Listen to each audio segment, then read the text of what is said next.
Howdy, folks! Welcome to Life in the 1900s newspapers, where I read the actual words printed in old newspapers. Today, we're in 1904 in Pennsylvania.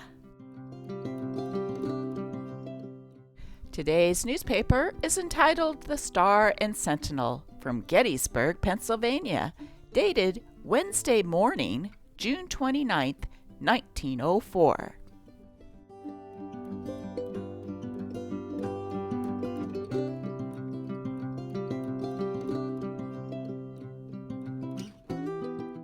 Let's start with county jottings. C.A. Grist raised his large barn on the Guernsey farm last week. It required the combined efforts of 110 men, and to prepare the dinner for them required 20 women.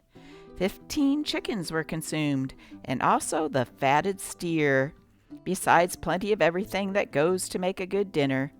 The barn is one of the largest in the county, and all went together without a hitch or misfit, under the supervision of John A. Sox, contractor of Hunterstown.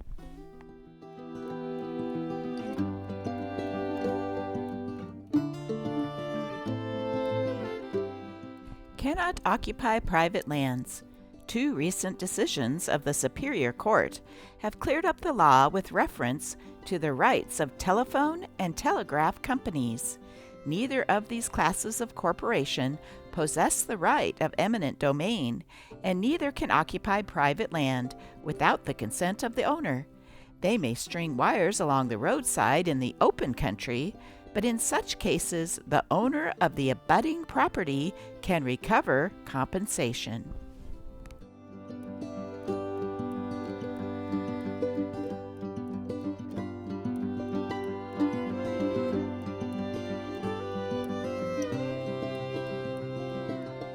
Here's some good advice. Apples, a bad habit cure. The latest cure for bad habits is apples. It is going to be demonstrated at the St. Louis Fair that apples make a good substitute for drink and tobacco. In other words, if a man with bad habits would eat an apple whenever he feels the desire to take a drink or take a chew, the desire would be eliminated and he would be just as well satisfied. This is the theory of the horticulturists and is perhaps based on good sound reason. One of the first important steps in throwing off a bad habit is to want to, and all the apples in the country will not cure a man against his will. If all people who have bad habits would take to eating apples to effect a cure, there would be such a demand for this fruit that the price would be out of reach for the common people. Probably true.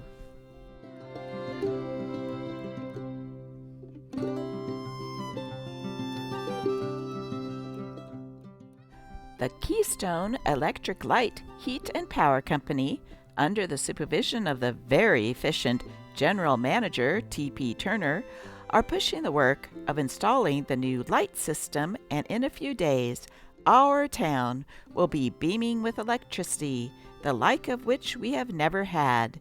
The new improved lamps are certainly beauties.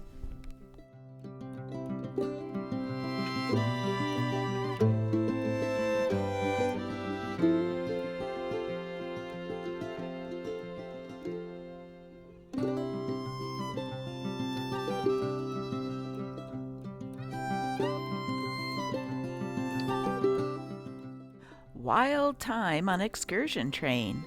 An excursion train of the Rabogue Street Socials, Negro organizations of Baltimore, was given Monday to Chambersburg.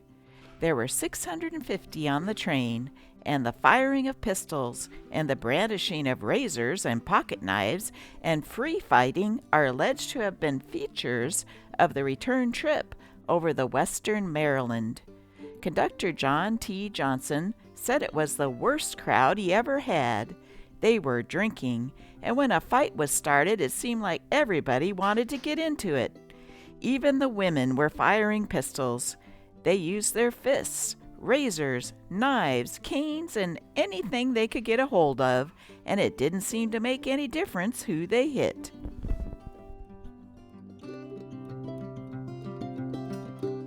Must bathe on land.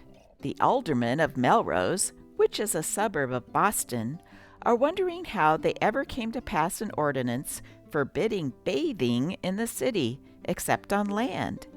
This order also says none can bathe except in trunks or tights, and Melrose girls are doing some thinking over the specification. This is the resolution.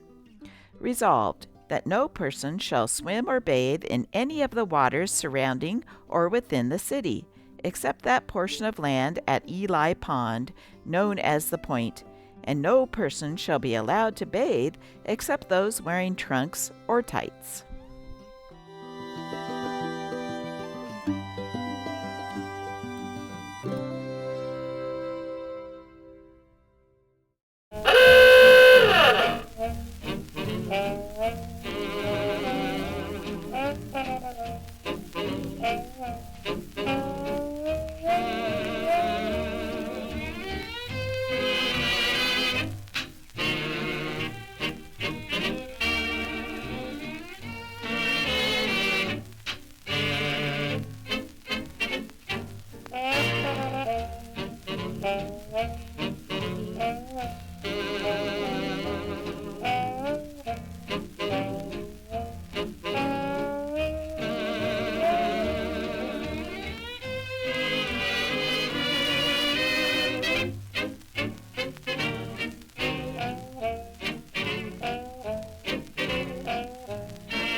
Long-separated slaves. Torn from each other on the auction block, Levi Richardson, who is at the point of death at his home in Mainsville, Franklin County, saw his sister, Mrs. Claire Waters, of Pittsburgh Saturday for the first time. They were slaves in Virginia before the war. At its close, Richard came to this country and his sister went west. She heard of his critical illness a few days ago and hurried hither to see him before he died.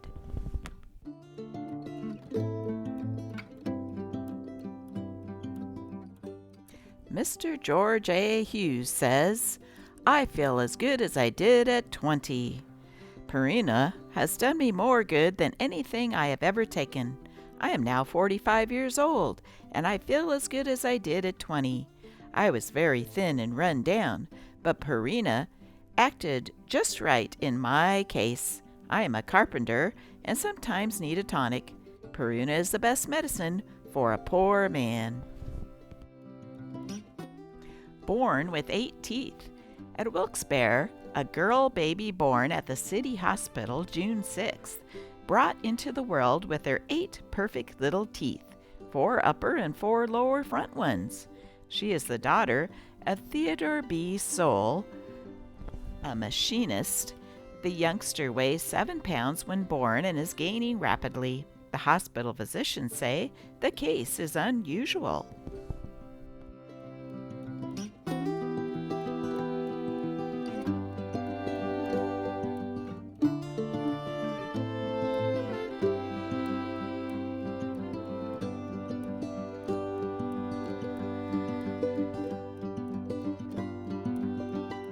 41 years have passed. This day, 41 years ago, Gettysburg and the surrounding hills and valleys presented quite a different scene. Evidences of the mighty conflict that took place here on the 1st, 2nd, and 3rd of July, 1863, were visible on every side. The fields were strewn with the bodies of dead heroes, and the work of burying the dead and caring for the wounded was then being performed. Business places and private residences were converted into hospitals, and surgeons from different parts of the country were here aiding the army surgeons in caring for the wounded. But these surgeons, while they accomplished a great work, are not entitled to all the credit. Many of our citizens, men and women, were busily engaged in caring for the afflicted and the dying. After his repulse, General Lee commenced his retreat without burying the dead or ministering to his thousands of wounded who could not be removed. To his foe, he left the forms of 5,000 of his troops for sepulture, and full 10,000 of those most seriously wounded were allowed to lie on the glory field to writhe in the agonies and die, unless the humanity of strangers, whose homes they sought to desolate before, took mercy on them and cared for them. And surely they were cared for as best they could be. Nearly every house in Gettysburg and surrounding country was open to the Confederates as well as the Union soldiers, and while many of the wounded died, thousands recovered only by reason of their having been tenderly nursed and cared for by grateful people. Such is the story, in part, of the consisting conditions of or affairs at Gettysburg during the forepart of July 1863. Today, the scenes and conditions are quite different. The blood-stained and peaceful fields where pickets' men fell like grass before the mower's scythe are being reaped of their golden harvest, but on them stand monuments of bronze and granite, bearing inscriptions that tell the world, and we will tell to generations yet, unborn, the horrible story of July 1st, 2nd, and 3rd, 1863.